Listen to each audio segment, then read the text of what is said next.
Hey, I'm Robert John Hadfield. This is my friend Dave Hawk. I've asked him to come visit with us today because we're going to start doing a segment where we talk specifically about the Grateful Dead. And Dave here, how long have we known each other? Oh, it's probably about 5 years. It's been a few years.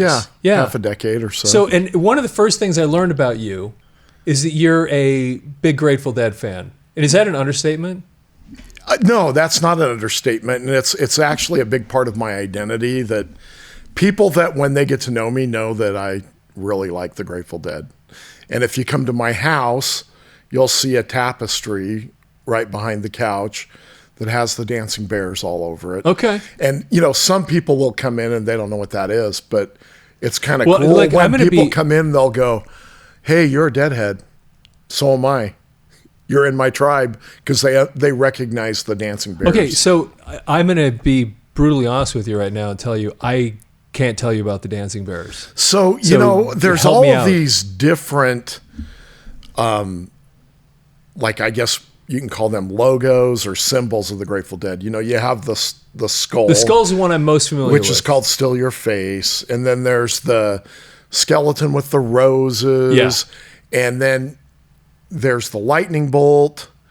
The other one is the which dancing I often bears. see inside the skull. Yeah, right? you do. Yeah. Yeah, you'll see it on the skull. Yeah. Sometimes you'll just see the lightning bolt. Another one is from the song Direwolf.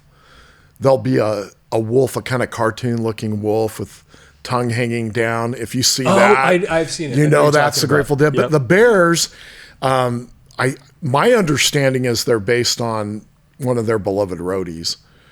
And so if you see these little dancing bears, whenever I see them, I know that they're my people. Interesting. It's just like if I see anybody in public wearing tie-dye, I always talk to them and I go, I think you're in my tribe. And they'll go, what tribe is that? And I'm like, the Grateful Dead. And almost every time they'll say yes. Okay. And I also notice tattoos on people. I'll see Still Your Face or a dancing bear. I was going to say that skull. I've seen that. Yeah. I've seen that on tattooed on people. You'll see it on like decals on cars and stuff like that. And sure. So then you just kind of know. So, but my personal favorite thing is the dancing bears. I love to see a dancing bear. It makes me happy, brings joy to my life. And that's why I have the big tapestry in my house of the dancing bears. And it's actually a tapestry that was meant to take with you when you're camping out on a tour. And then you could like put that up for like some privacy or something in your camp on your VW bus or whatever. But I just hang it up there, right there at my living room wall. And people always comment on it. If they don't know what it is, they just think it's interesting. But it's always fun when I see that flicker of recognition. And then it's great because then we'll start talking about, favorite songs and tours that people have been on. Now, I don't know that I can actually call myself a true Deadhead. I love the Grateful Dead. I've seen concerts. I've seen Dead and Company, the newest incarnation, many times. But to really be a Deadhead, my definition is it's someone that went on tour. Okay. Because there's people that they go know. Day one and they follow the entire tour. And at the last Dead and Company show I went to in Phoenix, I met a man who was, obviously looked like he could afford it, but he was some Silicon Valley exec and he was like, yeah, I just took off the next 3 months and I'm just following Dead and Company. Every show, I'm not missing a show, and it's great. And they always have that Shakedown Street, prior to the show where there's all the merchants. And you'll have some guy that's selling grilled cheese sandwiches that he makes with an iron. And the first time we had one, my wife goes, "That's the worst grilled cheese sandwich I've ever had," and I go, "It doesn't matter. You just had a grilled cheese sandwich made by somebody with an iron at Shakedown Street That's the best. Which is just awesome. It just is. It doesn't matter that it didn't taste good. What does it have to do with this? It's just what you do. And then there's always those people That's so great. They follow the tour and they don't even have tickets. And they'll hold these signs up that say, I need a miracle. And that's a sign to somebody, I want a ticket. And 9 times out of 10, somebody will have an extra ticket and say, come on in. Go. It's a family thing. Well, and see, you're right. And I've had this peripheral interest in them ever since I was a kid because I'm from Denver. Yep. And one of my, remembering from being a kid, every summer, it seemed like every summer you'd get, the news would announce when Morrison, Colorado was going to be basically filled with people for 3 days. Yep. And because the Grateful Dead was coming through. And I remember just hearing about that. And then I remember also that it threw me a little bit because I was a young teen that was getting into heavy metal, which the people that follow this channel know about. And so the first time I saw a Grateful Dead t-shirt and I heard the name, I was assuming something that was incorrect. You are not alone. Oh, I'm sure. I've so many people have a total misconception about who they are. Like when I'll tell people I like the Grateful Dead and they think it's like acid rock and all of this. And I'm like, they have more in common with a bluegrass band than they do Black Sabbath. Totally. I mean, they can rock with the best of them, but that's the thing. They're so eclectic in what they can do. Well, what happened to me is my parents had an 8-track tape player, and it had this kind of like a, hits 8-track or something. And just all these different songs from different artists, Bee Gees, whatever. Yeah, I remember those kind and of things. So, and one of them was Grateful Dead, and it was the song "Truckin'." Yep. Well, that's the anthem. And so I put this thing in because I was like, I want to hear what these guys sound like. And then "Truckin'," I'm like, what? Wait a second. What is this? And so, and so then I kind of, I kind of understood, okay, now I kind of see where these guys are coming from. And then over the years, I mean, I've bought things, I've bought music. I've never been, because it's one of those bands where it always seems like you're either in or you're not. There's no in between. There's not a lot of just peripheral fans because they're not top 40 radio. Right. So the average person may have heard of the Grateful Dead. They may not even know any songs. If they do know a song, it's probably Truckin'. Mm-hmm. Because that's it just kind of became the anthem of the Dead. But yeah, people, you're either really into it or, there's people I meet that they like them, that, they're okay with them, but they don't take it to that next level where, I don't have any day of my life that I don't hear a song, listen to a song. That's really interesting. That's either a Dead song or a Jerry Garcia band or, it can be from some of the other offshoots. And then of course there became a whole industry of these jam bands out there, Fish. Yep. Widespread Panic is a big one now that's out there. Keller Williams. They all have that jam band feel, and they all owe their roots. They were all Dead fans. That's where they came from, and they wanted to do this. And then there's always various Deadheads that. There's people that like Fish, but there's people that say, no, I don't like Fish. Mm-hmm. Well, why don't you like Fish? I don't know. I just don't like them. I know. It's interesting. Well, so and then it was about a year ago. I don't know what happened, but I started learning and studying a little bit about their history and where they came from. And then I had a couple of other experiences. And this is what kind of got me to this point. I thought, you know what? Because we have this channel going, I'd really like to spend a little bit of time every week, if possible, and just focus on just take a little bit of time and focus on the Grateful Dead. What happened? I don't know how much you know about one of my businesses, the actual business called Audiomover. Yeah, I know. Where we take old audio and videotapes and convert them into digital, which evolved into this weird show, over time. But a couple of times. We normally don't convert like copyrighted tapes and things like that, but a few times people have sent us boxes of their cassette stuff. Tapes of concerts. Oh, that's a great That's a great story, because that makes the Grateful Dead different than any other band. Exactly, and that was the thing so then they send these boxes of tapes, and I'm like, we don't do copyrighted. But then I'm like, but I know a little bit about the way they worked, because people would trade these tapes, because the Grateful Dead. And I was encouraged. I always heard that you could record, but then about a year ago I started studying into this, and I saw pictures of people that it's not like bringing a tape box, and I mean it's like people go over the top. Oh yeah, big microphones, and then they finally had to get to a point where they'd give a specific area for people to go record the stuff. So anyway, so people had sent some things into the studio, and then again for me, I get more and more interested in them because of all these little things that have happened. Because what band has ever told their fans, come to our show and record our show? No one does that. The answer is no one does that. No one does that. Exactly. But that's how they built. But it was brilliant. Their cult following. It was brilliant to do it. Because then you have all these people that are like, hey, they're looking for copies of certain concerts, and because the other thing about the Grateful Dead, which is that no show really is ever the same. No, if you went on tour, even with Dead and Company, and followed every single show today, no two shows are alike. You could go, like a lot of times when they go, like say to Boulder, they'll go to Folsom Field and they'll play two shows. They would play those two shows, and each show was a completely different show. They mix the setup, and that's one of the fun things when you go to a show. Like the last Dead and Company show I went to, I thought, okay, there's 3 songs I really want to hear, but the odds that I'm going to hear even one of those songs, it may not happen because they switch things up so much.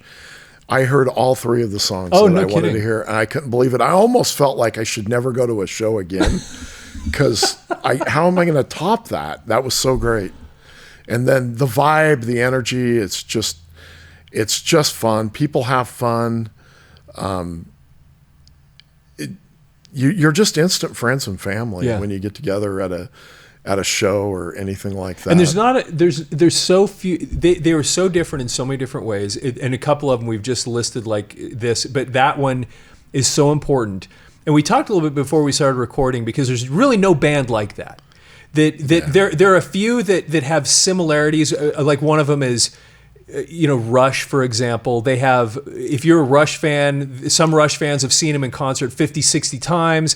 And if you meet another Rush fan, you're kind of like, you connect. But even that is not even close to this. I think one of the reasons, and Rush fans may not like me saying this, I don't know, but I find Rush fans tend to be male. Yeah, they're not have no problem saying, because even Rush knew that. They tend to be male.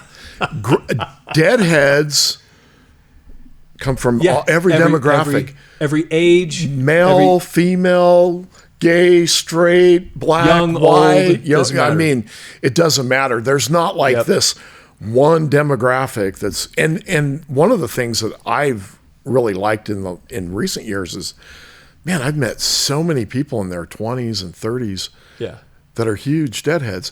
Now, a lot of times they were introduced by mom and dad, or grandma and grandpa. That's funny. And so it's been a family tradition. I used to have a CD called Skeletons in the Closet, which is just a compilation of I have it. Grateful Dead greatest hits. I've got an LP. And I called it the road trip music. And I'd put it in to the CD, and if I didn't put that in, my kids would be like, "Where's the road trip music?" That's awesome, because that's the road trip music. Is Skeletons in the Closet, because it had 9 or 10 songs that everybody that follows the Dead would know. There wasn't too many obscure ones on there, and there wasn't. The Dead's always done a lot of covers. And on that album, there's no covers. It's pretty much all just their stuff, written by Robert Hunter, wrote a lot of their songs. Bobby has 3 of my very favorite songs. Sugar Magnolia, Jack's Draw, One More Saturday Night. Those are all, and that's the other thing when you're listening to the Dead. If you're listening to recordings, you'll go, okay, I know that's Jerry. But when it's Bobby, you're like, oh yeah, that's Bobby. Because he doesn't sound anything like Jerry. They sound very different in that. Now with the whole Deading Company, Bobby is still, in that band, and he plays his stuff. But most of the Jerry stuff is John Mayer. Right. He's amazing. Because he's an amazing guitarist. Mayer. Yeah, he is. Number one. And he just has the soul. He's a good singer, and he's got the soul. Sing the Jerry songs. Yeah. I mean, does a great job with that. Yeah. So one of the things we do on this channel, and what we're talking about doing now is, again, I'm hoping that we have some sort of a series on the Grateful Dead. And what we do on this channel, which I was talked to you a little bit about, is that a lot of times these shows, what we'll do is we'll find an old newspaper article and just kind of dive into it and use that as a launching point for some of our discussions. And so I had actually sent a couple of these over to you, and you're like, all right, let's talk about this one and this one. And so for today, I've picked one here that's called Bob Weir's Truckin' on into Albuquerque. And this is from the Albuquerque Tribune, Saturday, March 18th, 1978. And it looks like it's an announcement that he's going to be giving a concert. Yeah, it's a great. I really enjoyed the article. It's not, because again, this is something that pretty much all members of the Grateful Dead always were simultaneously in other projects.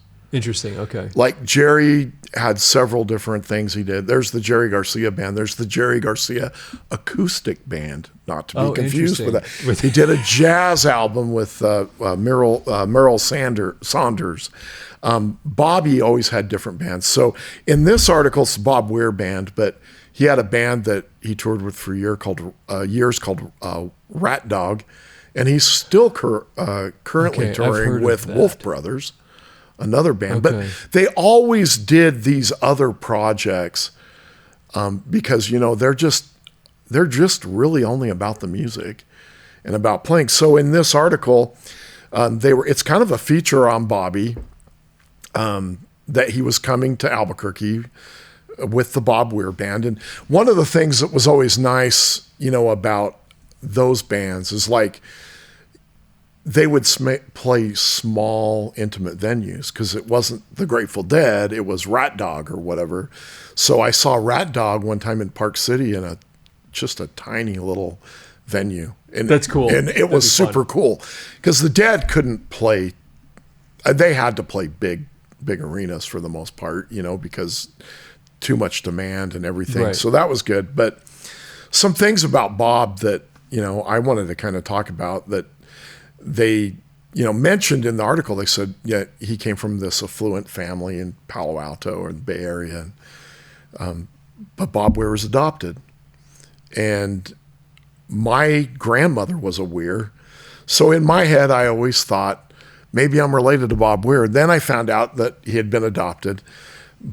And we were talking about this before the show, but I thought it was so cool. I saw a special one time where he had decided, I'm going to find my birth parents. And I don't know if the details if the mother had already passed away or he didn't find her, but he found his birth father. And he meets this guy, and the guy's a huge Grateful Dead fan who had no idea that his son was Bob Weir. And I guess they did connect and that. But, Truckin' is a song that Bobby did that is the anthem of the Grateful Dead. If most people, if they know anything about the band, if they hear even the first little riff of that, they're like, oh yeah, that's Truckin'. Yep. Or it's the only song people know. Yeah. Except for, later years, Touch of Grey kind of became that. That was, so in the 80s, was it like early 80s they came out with that? Yeah, that maybe 85 that was a or so. good song. It was Yeah, a good song. Yeah, they had a good video with it. I have the 45 of that. It's on gray vinyl. Oh, nice. I'll have to show it to you sometime. Yeah, so that one, I think if younger people might consider that more of their only song they know, and I know it's a controversial song. There's a lot of Deadheads that don't like that album, don't like that song. And I had a guy tell me one time, funny. that's the worst Grateful Dead song ever. And my response was, man, if that's their worst song, that's pretty damn That's good. pretty good. Because it makes you want to move. For a normal guy, like, it is a good tune. Because as I recall, the line is every silver lining has a touch of gray. I love that line. I love that, just that line alone. Yeah, as I started getting older and getting gray, it actually had more meaning to me. Oh my gosh, I love that. And now I actually have people that tell me I look like Jerry. I see it. I have my wife's nephew. He's always like, yeah, you look like Jerry. That's awesome. Because I always wear a beard, and I don't know. I think he's a handsome man, so I'm okay with that. There you go. But yeah, the Bob Weir Band, RatDog, Wolf Brothers, he was always doing these things. And so in that article, he was just coming to Albuquerque. And so these guys are always on the road because, Grateful Dead would take these massive tours. And then as soon as they were done with the tour, everybody would go off and do their solo stuff. And so they're always out there. I have heard that Bob Weir's been on stage more than any other performer ever.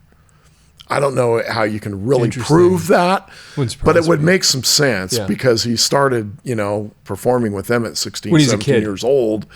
And then all those tours, and then he always had these other projects that he's working on and that. And then, I guess how Dead and Company came about, I guess he met John Mayer somewhere, and Mayer kind of went, I grew up on the Grateful Dead. I love the Dead. And they just kind of hit it off and became like instant brothers and decided, that's a way for this to live on. So they started Dead and Company. On the last tour I went to, Bobby and I think Bill Kreitzman, one of the drummers, were the only original Dead in there. I saw another tour and Mickey Hart was there as well. There were other, they did this Fare Thee Well tour on the anniversary of Jerry's death or something. They played Soldier Field. And I think Phil Lesh played in that. Okay. But they've always, it's never died. It didn't really die with Jerry. It couldn't die with Jerry. Nobody would have let it. It's not like Led Zeppelin when, Bonham died and they went, that's it, we're done. Which is funny that you say it, because I think there were probably a lot of people that kind of expected that because I remember when Jerry died. And I remember just conversations around like, well, how do you, because he was kind of the heart and soul. And I think even the members of the band probably thought, well, this is probably it, but they've continued to tour under these different variations. But it's pretty amazing. Well, let's read through this thing real quick, and we'll just stop along the way and kind of pick up all the little things, little details, because this is kind of interesting. So it says, Deadheads can be grateful to Bob Weir. He made truckin' a national pastime. There you go. As a guitarist, singer, and writer for the Grateful Dead band, Weir composed the song heard round the greater rock music world, Truckin'. Deadheads, as the band's international following is called, and their relatives took to the great road of America in droves, hitchhiking, camping, panhandling, truckin'. And this is the part I was talking about, that when I was a kid, every year it was like they just all of a sudden, and then you start learning what is going on, and you go, well, these people literally follow. They were going to the whole tour. Yeah, they're going there, like it says here. They just keep moving along with the group. It was the Beat Generation relived. It was Kerouac and Ginsberg and Corso reborn. They left only to come back from their adventures on the road, repeating what Weir said in his song, "What a long, strange trip it's been." Yeah, that's probably one of the most famous lines in music history. It's a great line. Weir is still trucking with the Dead and his own band. He pulls into Albuquerque with his group, the Bob Weir Band, Monday night at 8 p.m. for a concert at the Albuquerque Civic Auditorium. If you've ever been at the Albuquerque Civic Auditorium, let us know about it, what it's like being there. The band is Weir's second as a leader outside the Music Society of the Dead. He fronted a group called Kingfish before traveling other roads. Okay, I only read this partway through before I sent this to you, and I feel like a complete idiot right now because I have a Kingfish album in the collection. Oh, wow. And I just right this second realized... Put two and two together, right? Yes, that is crazy. I skipped right past that. Okay, now I have to go bust it out. His explorations brought a new recording contract with Arista, a young record company with a reputation for vanguard music projects. In something of a musical coup, Arista signed the Dead to a recording contract last year and released their album Terrapin Station. Is there anything that we should know? Okay, that's interesting talking about Terrapin Station because, earlier we were talking about, the different symbols that represent the dead. Sometimes if you see a turtle, that represents the dead. And it came from that Terrapin Station album. Interesting. I had a T-shirt from RatDog that in the RatDog T-shirt, you would see all these different Grateful Dead symbols in it. Like you'd see the lightning bolt or you'd see a turtle or something. So that's another one of those things that is a symbol. Interesting. Okay, I have to go look that up now. Okay, very interesting. The record is produced by Keith Olsen, who Weir calls a strongman to get the trains running on time. The Dead's album was a great success commercially and artistically, says Weir, so he chose Olsen to produce his first solo project for Arista, Heaven Help the Fool. While he tours with his new band, Weir is already planning strategies for his next Arista album. The composer of Sugar Magnolia, Jack Straw, One More Saturday Night, and the classic Truckin', was born in the San Francisco Bay Area and raised on the music of Chuck Berry and the Everly Brothers. It's so interesting to me to listen to the people who inspired these people. Because of any musical artist, yes. I'm always interested in, like the Beatles. One of their big influences, Buck Owens. How interesting. And if you go to the Crystal Palace in Bakersfield, you'll see pictures of Buck Owens and Ringo everywhere. They liked that. But even the Stones like that country and western old style that's right. music and it always tells you a lot about these bands. But of course that's who would have been a heavy influence on him. He probably heard that music all the time growing up. I know Bob's like roughly the same age as my mother. And those are people that my mom would have talked about, the Everly Brothers and stuff like that. So yeah, exactly. And it's just so interesting, these generational influences like that. And Chuck Berry. Because the Beatles, they loved Chuck Berry. The Stones love Chuck Berry. He is the father hero. of rock and roll. So anybody coming out of that era, if you're like in the 60s, you're going to be influenced by Chuck Berry, or you wouldn't even want to be a rock and roll star. It's one of the things that makes you want to do it or whatever, Yeah, it was Chuck Berry that got all these people to do it, and then you have all these other rock stars from the next generation. That it's like, what made you do it? It was the day I saw the Beatles on Ed Sullivan. Yeah, exactly. And then that was the next influence. It's so amazing. Talking about Sugar Magnolia, I know people that was the song they played at their wedding. Really? Yeah. How interesting. They loved that song so much that they played that at their wedding. Usually, sometimes I will actually try to sing a song if I remember it. I don't remember. I couldn't sing that right. I'm going to have to go listen to that now. It's a great tune. I'm woefully uneducated in this conversation, which I understand. That's partly why we're having it seems like Sublime covered Sugar Magnolia. And really? We need to look that up. I think that do some they homework did. On this. And it's a pretty good cover if I remember right. Okay.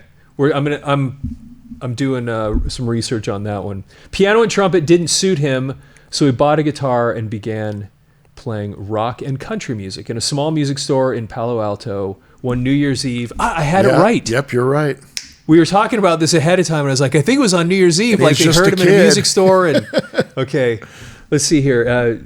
Palo Alto and New Year's Eve, Weir ran into guitarist singer Jerry Garcia with the late Ron Pigpen McKernan. They formed a jug band, which later became the Warlocks. That's right. Yep. No, see, First they were the Warlocks. So, like I said, there was something about a year or so back. I just kind of went in this deep dive and started learning all these things because I started seeing these little interviews. I was like, this is so interesting. These guys.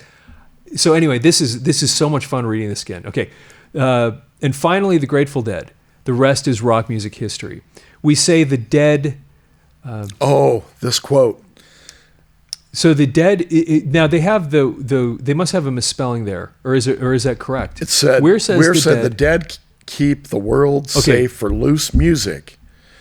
Deadheads say the group made the world safe with its music. That's awesome. But you know what? That's a great Bobby's quote. trying to say there about loose music. That is another thing that makes them so different, because they're a jam band that in concert. So there's a song that maybe it's on a studio album and it's a standard length song, maybe one that you could play on the radio, but not in concert. That song's 14 minutes long. Right. Because there's just jamming in the middle of it. Well, they've got two drummers out there, and go on a huge drum solo, which is another reason why every show's different, because you could hear the same, like you could hear Fire on the Mountain one night, even if they did play that, which they usually aren't going to play the same songs in the next set, but the next time they play that, it's totally different because they just jammed out. Because there's improvisation. It's all every single time they play this all stuff. improv. When they're up there, I don't even know if they know what they're going to do. They just start doing it. Which again is such an unusual thing, because most bands, when they're about to go on a tour, there is the rehearsals, and they know the set. They do not vary from the set. No. They know what's happening when. Here's the encore. Here's what the songs are. Can you imagine Taylor Swift just like going off just like going, that? Hey, what are we? No, just she's going. not We're going just to going. do that. We're just going to go. It's everything's down to the second of how it's going to be. Yeah, exactly. And that's another thing that made them just so unbelievably unique, because there's so few groups that would do, especially at their level. Because that's the other thing. Sometimes you will find a band that's a very small band do stuff like this, but when you get to that level that you're going to playing 3 nights sold out at Red Rocks, 3 nights in a row, just that level alone. They don't do that. You have a set structure because somewhere downtown there's an office building, you got accountants, you've got people managers, you've got timetables, you've got all this stuff. There's too many people involved. None of this horsing around. We have a set, and that's what we do. And these guys are just never that. It's so interesting. Yeah, you never know what to expect. It always, and then they're doing a show and they throw in a couple of cover songs that you didn't expect maybe to hear. So it is. I probably sound like an idiot talking about it, because, like I said, I'm really not educated on this topic, but it's always fascinated me for the reasons we're talking about here. So let's see here. So blah, blah, blah, safe with this music. From 1966 on, the Dead shaped a generation of students, Kesyites, and rock music neophytes, more perhaps than any other music group of the period. 12 years later, that's so funny thing. I mean, when you read these things, when doing the show, and you're actually putting in the context of this isn't being written now. This was being written almost 50 years ago. Okay. Yeah. Almost 50 years ago. Yeah, and it was written when the Dead, it's Bob Weir band coming to Albuquerque, but this is the height of the Dead. Yeah. I am 78, Dead is at the height of their popularity. I am almost 9 when this article is being written. And this is when I was starting to hear, like, what's going on? So let's see here. Any music group period. 12 years later, Weir and the Dead are still trucking. Tickets for the Bob Weir band concert are, get this, $5. $5. They are available at all Ticketmaster outlets. And then there's a picture of Bob Weir, who looks very different with his big, huge beard. So, because he's the one, we talked about that. He's got youngest. That now. He's got that. And he was the youngest member, and we were talking before. He's kind of the sex symbol. He's the one all teen idol. All the young girls liked Bobby because he was cute and had the baby face. But when he got older, he grew the big beard. after he went gray, he grew the big beard. And I don't think he's been without that beard for several years now. But he never had facial hair when he was young. He was always the clean-shaven one. But he always had longer hair. He'd sometimes put it in the ponytail.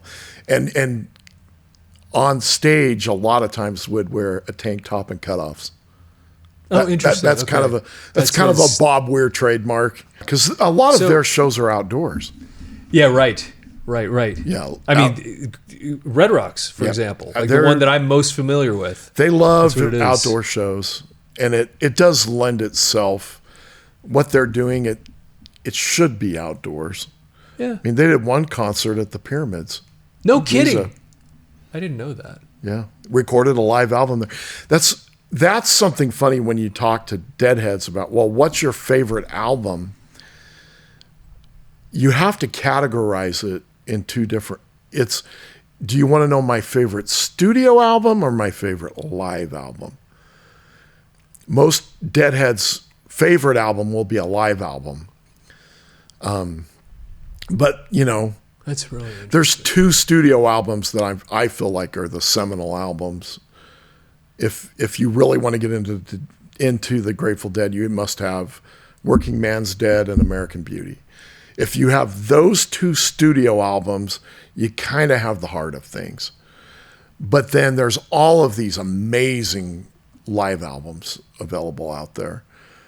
Sometimes they're obscure. Sometimes they're ones that, you remember, like going to somebody's house when you're a kid, when people had album collections, and oh yeah, I remember seeing that. It's kind of like when I was growing up, first in high school, there were certain albums I knew everybody had that represented that era. It would be like Rumors by Fleetwood Mac or Frampton Comes Alive or something like that.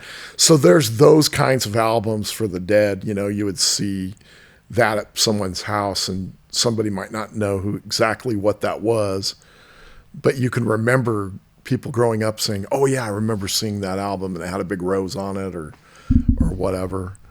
But yeah, I think most Deadheads, I think if you ask them their favorite album, it probably isn't a studio album. It'll be a live album. And if they're one of those, real Deadheads that traveled and toured, it'll probably be from some show that they were at. Yeah, and it's on a tape. So, of course, they love it. And they probably have a tape of it that they taped as well. Yeah. So, yeah. That's awesome. That's cool. Well, this is super interesting stuff. So, this has been a fun discussion. I'm hoping we'll do more of these because I really love it's such a fascinating topic.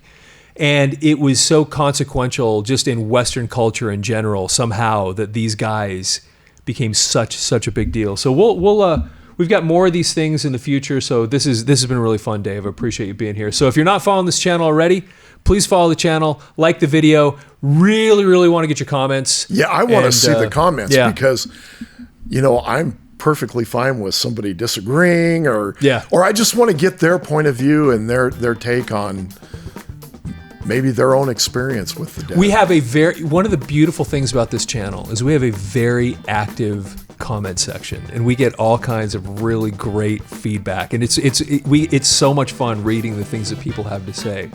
So we haven't done anything on Grateful Dead before, so we'll kind of watch what happens here. But we usually get a lot of great feedback. Promise there'll be controversy of some kind because everybody's got an opinion. We love it. So anyway, thank you very much. Thanks for watching, and have a fantastic day.